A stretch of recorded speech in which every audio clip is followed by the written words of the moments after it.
सात संगत जी, सुख ढूंढते ढूंढते थक गए हो। गलती कहाँ हो रही है समझ लो सात संगत जी इस विचार से।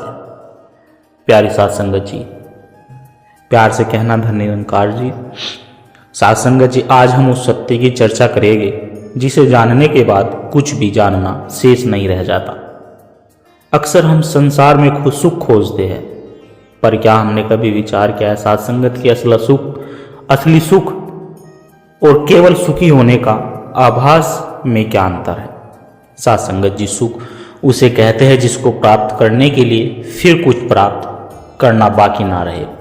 जैसे केवट को वह परम सुख मिला जब भगवान के चरण पखार रहा था और उसने कहा कि अब कछुनाथ ना चाहिए, मेरो दीन दयाल अनुग्रह तोरो। निरंकार की प्राप्ति ही परम सुख है सात संगत जी, बाकी सब तो 4 दिन की चांदनी है। यह हृदय में कोई भी कामना शेष है तो समझो सात संगत अभी सुख को से दूर है, क्योंकि कोई आकांक्षा न होना ही सुख का लक्षण होता है। सात संगत, गोस्वामी तुलसीदास जी ने भी कहा है कि जाकी कृपा लवलेश ते मति मंद तुलसीदास, हो पायो परम विश्राम, राम समान प्रभु नाही। सात संगत जी, विचार कीजिए कि क्या इस संसार का कोई ऐसा सुख है जिसे भोगने के बाद मन कह दे कि बस अब और कुछ नहीं चाहिए, हो गया। पर एक कामना पूरी होती है तो दूसरी ओर खड़ी हो जाती है। सात संगत जी, पूरा जीवन इसी जोड़ घटाव में हमारा निकल जाता है और जब अंत समय आता है तो सात संगत मनुष्य भयभीत हो जाता है कि मेरा मकान, मेरा बैंक बैलेंस और मेरा कमाया हुआ यश सब यहीं छूट जाएगा। अध्यात्म सात संगत हमें इसी अंतिम यात्रा के लिए तैयार करता है। सात संगत, यह शरीर भी एक वस्त्र की तरह उतार दिया जाता है और यहां से हम एक पैसा भी नहीं लेकर जा सकते। श्रीमद् भागवत गीता में भगवान श्री कृष्ण कहते हैं, वासना ते जिनार यथा विहाय नवान गनाति नरोपान तथा शरीर न विहाय जीर्णान अन्याय सहियति। नवनिधे, जैसे हम पुराने कपड़े उतार कर नए कपड़े पहन लेते हैं, वैसे ही यह आत्मा शरीर को त्याग देती है। सात संगत, जब कपड़ा ही अपना नहीं तो कपड़े की जेब में रखा हुआ धन अपना कैसे हो सकता है। यदि हमने जीते जी उस सच्चे राम धन को नहीं कमाया सात संगत, तो हमारी यह यात्रा अधूरी रह जाएगी और यह जीवन भी व्यर्थ चला जाएगा। हमारी आयु तो उस पत्ते पर लकड़ी की ओस की बूंद की तरह है जो कभी भी गिर सकती है। जगत गुरु आदि शंकराचार्य जी भी हमें चेताते हुए कहते हैं सात संगत जी, जैसे कमल के पत्ते पर पड़ी पानी की बूंद अत्यंत चंचल और अस्थिर होती है, ठीक वैसे ही यह जीवन भी अत्यंत क्षणभंगुर है। यह पानी के उस बुलबुले के समान है जो पल भर में फूट जाता है। बुद्धिमान वही है जो अगले कदम को देखता है, क्योंकि बीता हुआ समय तो सात संगत जी अंजलि में रखे जल की तरह बहता जा रहा है ना संतो। सात संगत जी, विशेषकर आज के युवा पीढ़ी को यह समझाने की बहुत आवश्यकता है कि पढ़ाई और लक्ष्यों के बीच जो अशांति है उसका समाधान केवल नाम सिमरन में है। यदि आप गंदी बातों, गलत संगति या फिर व्यर्थ के आकर्षणों से बचकर उस परम सत्ता से जुड़ जाए तो आप महान बन सकते हैं। याद रखिए सात संगत, हमें समस्याओं के सामने रोना नहीं है, बल्कि अपनी आत्मिक शक्ति से समस्याओं को रुलाना है। हर समस्या का समाधान इस प्रभु स्मरण में है जिसे आज का इंसान वंचित होता जा रहा है। भगवान कृष्ण ने गीता में भी यह आश्वासन दिया कि जो केवल मेरा चिंतन करते हैं उनकी चिंता मैं स्वयं करता हूँ, अन्य उनकी चिंता मैं स्वयं करता हूँ। सात संगत जी, जो भक्त अन्य भाव से अर्थात दूसरे के किसी का सहारा न लेकर केवल मेरा ही निरंतर चिंतन करते हुए मेरी उपासना करते हैं, उन नित्य मुझ में जुड़े हुए भक्तों की सारी आवश्यकताओं की पूर्ति और रक्षा का भार मैं स्वयं उठाता हूँ। साथ संगत जी, परमात्मा कहीं दूर नहीं, वह आपके भीतर ही है, बस उसे पुकारने का भाव होना चाहिए। साथ संगत जी, जैसे द्रौपदी ने जब कोई सहारा ना देखकर असहाय होकर प्रभु को पुकारा, वस्त्र अवतार होकर आ गए और दुशासन हार गया। साथ संगत जी, भगवान का वह टेलीफोन नंबर साथ संगत आज भी काम करता है। बस आपकी पुकार में वह तड़प होनी चाहिए। जब हम उनसे जुड़ते हैं साथ संगत, तो हमारी बुद्धि में ऐसी प्रकाश भर देते हैं कि बाहरी समस्याओं का हल अपने आप मिल जाता है। अक्सर लोग पूछते हैं साथ संगत की ईश्वर से अन्य प्रेम कैसे होता है। साथ संगत, अज्ञान के कारण हम परिवार और धन धाम में इतने फंसे हुए हैं कि प्रभु कहीं लगते ही नहीं। शास्त्र कहते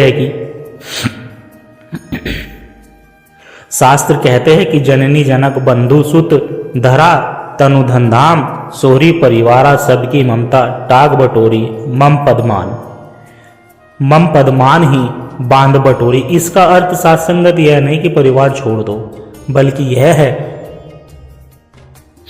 कि अपनी माँ, पिता, पत्नी और पुत्र में उसी परमात्मा का रूप देखो। यदि आप अपने माता पिता की सेवा इस भाव से करेंगे साथ संगत कि इनमें मेरे निरंकार प्रभु बसते हैं, तो वह सेवा ही भक्ति बन जाएगी। भीष्म पितामह ने युद्ध क्षेत्र में भगवान कृष्ण पर बाण भी चलाए साथ संगत, पर मन में से वे उनके पूर्ण दास बन के रहे, क्योंकि उनकी भावना केवल भगवान थे। साथ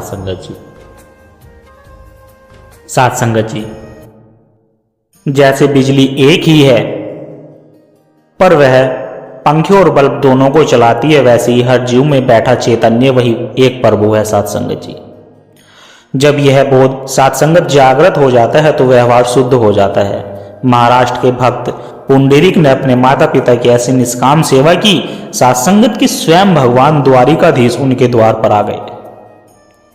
पुंडरीक ने एक ईंट सरका दी कि अभी सेवा में हूं, इस पर खड़े रहो, और भगवान आज भी विठ्ठल रूप में उसी ईंट पर खड़े हैं। यही पतितवत धर्म सावित्री ने निभाया साथ संगति। उसने यमराज तक को विवश कर दिया था साथ संगत जी कि वह उनके पति सत्यवान के प्राण लौटा दे।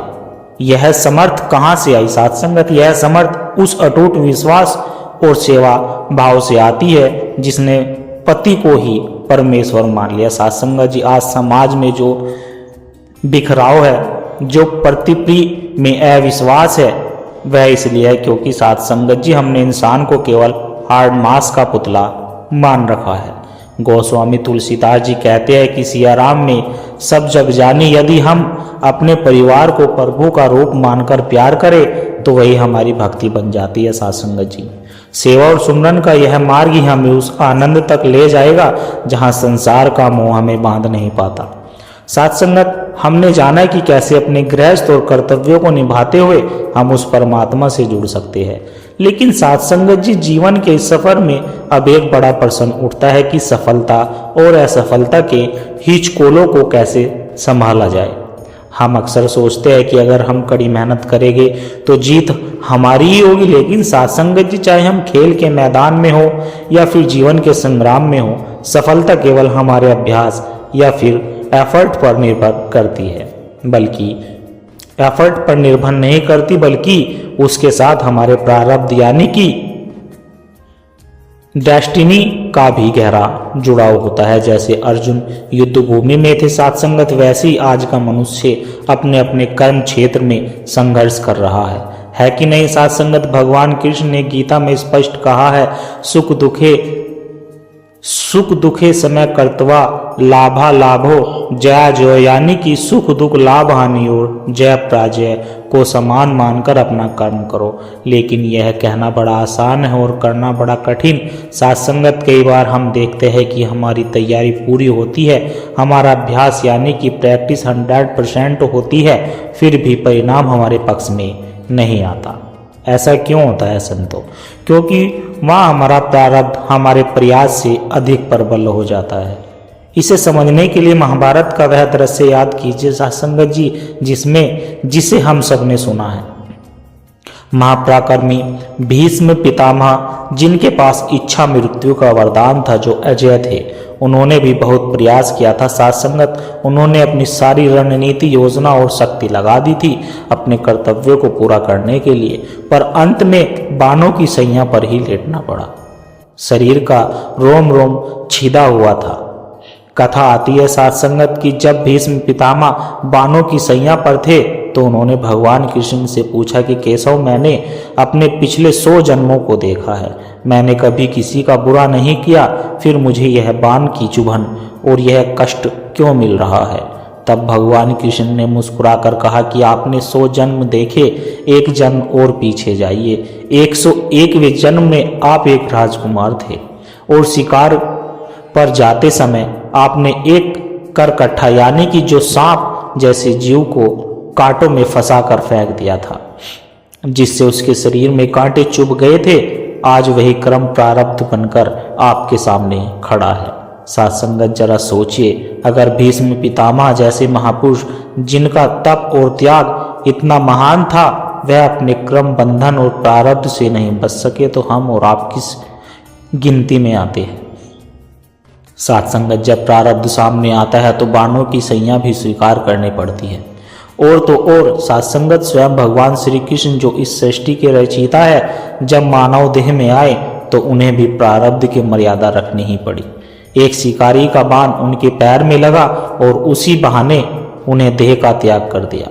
जब स्वयं विधाता ने प्रारब्ध के नियम को स्वीकार किया साथ संगत, तो हम उससे भागने वाले कौन होते हैं? इसलिए बुद्धिमान वही है जो हर परिस्थिति में, चाहे जीत हो या फिर हार हो, उस एक निरंकार की रजा को स्वीकार करे।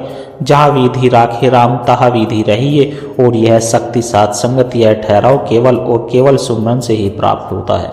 और साथ संगत जी, जब सिमरन के जरिए हम रजा में रहना सीख जाते हैं तो हमारे भीतर से मांगने की वृत्ति खत्म हो जाती है और उल्टा देने का भाव जागता है। जब हम अपने प्रारब्ध और फल की चिंता में उलझे रहते हैं, तब तक हम केवल अपने सुख के बारे में ही सोचते हैं, है ना साथ संगत? और यही सोच हमारी सेवा और प्रेम को भी दूषित कर देता है। साथ संगत, केवल अपना सुख, जब हम संसार में सेवा करते हैं तो अक्सर हमारा प्रेम स्वार्थ में बदल जाता है। आज जिसे हम प्रेम कहते हैं वह वास्तव में प्रेम नहीं बल्कि सामने वाले का शोषण है। असली प्रेम तो वह है जहां हम स्वयं को मिटाकर सामने वाले को सुख दे। महात्मा की परिभाषा केवल लाल पीले वस्त्र पहनने से नहीं होती, बल्कि संतों उनके आचरण और उद्देश्य से होती है। जो सबको सुख देना चाहता है साथ संगत, वही महात्मा है, और जो सबसे सुख लेना चाहता है वही दुरात्मा है। साथ संगत याद रखिएगा, स्वार्थ का त्याग ही भक्ति की पहली शर्त होती है। यदि स्वार्थ बना रहा तो वेश बदलने के बाद भी शांति नहीं मिलती। साथ संगत जी, यदि स्वार्थ बना रहा साथ संगत जी,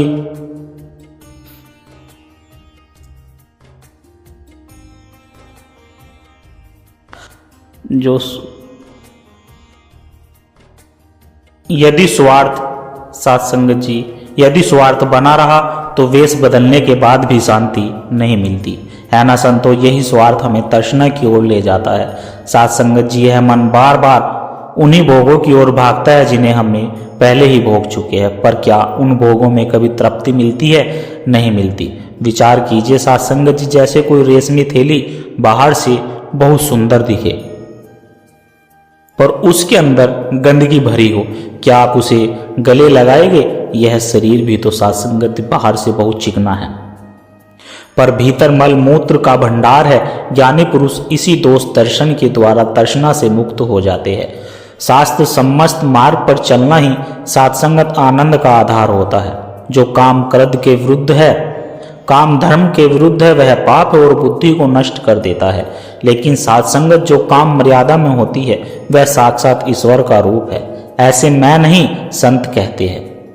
कई बार हमारे मन में यह डर बैठ जाता है कि हम इस माया और परिवार के मोह में फंस गए हैं, पर सच्चाई तो यह है साथ संगत कि संसार एक नाटक का मंच है ना संतो?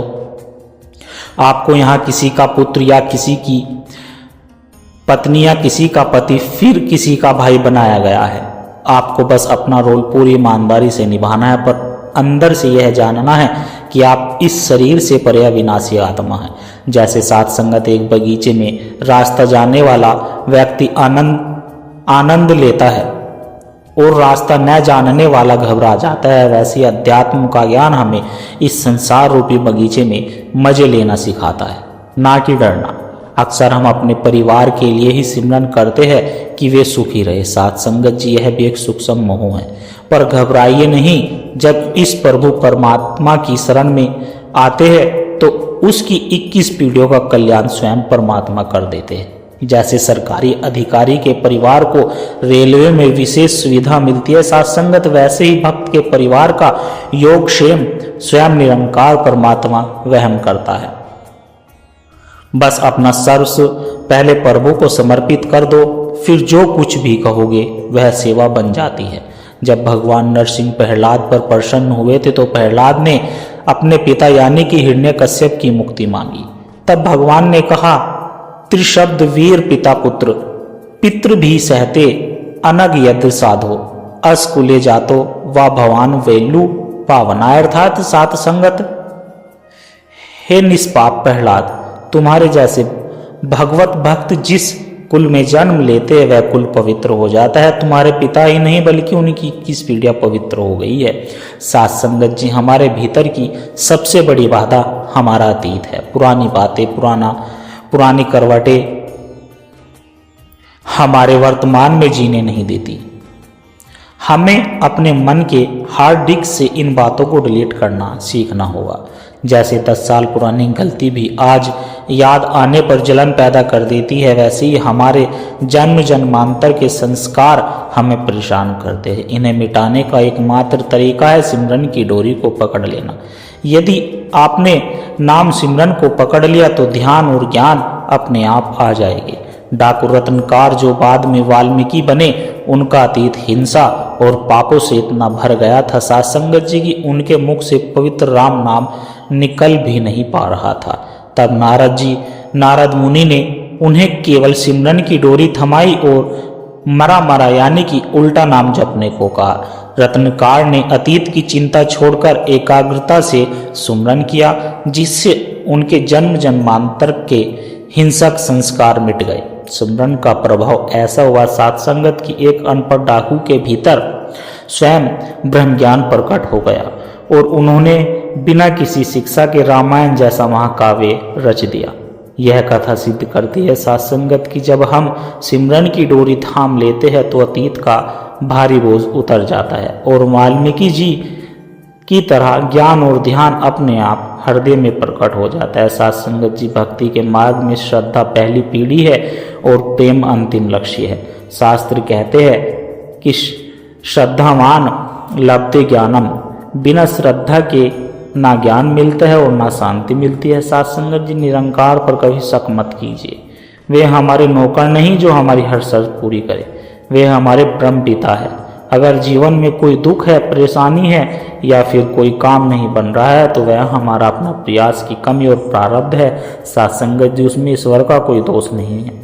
सात संगत, अंत में बस इतना ही कहूँगा कि इस दिव्य प्रेम और भक्ति में डूबकर अपने जीवन को सफल बनाए, निरंतर सुमरन करते रहे, सेवा में लगे रहे और संतों का सत्कार करते रहे।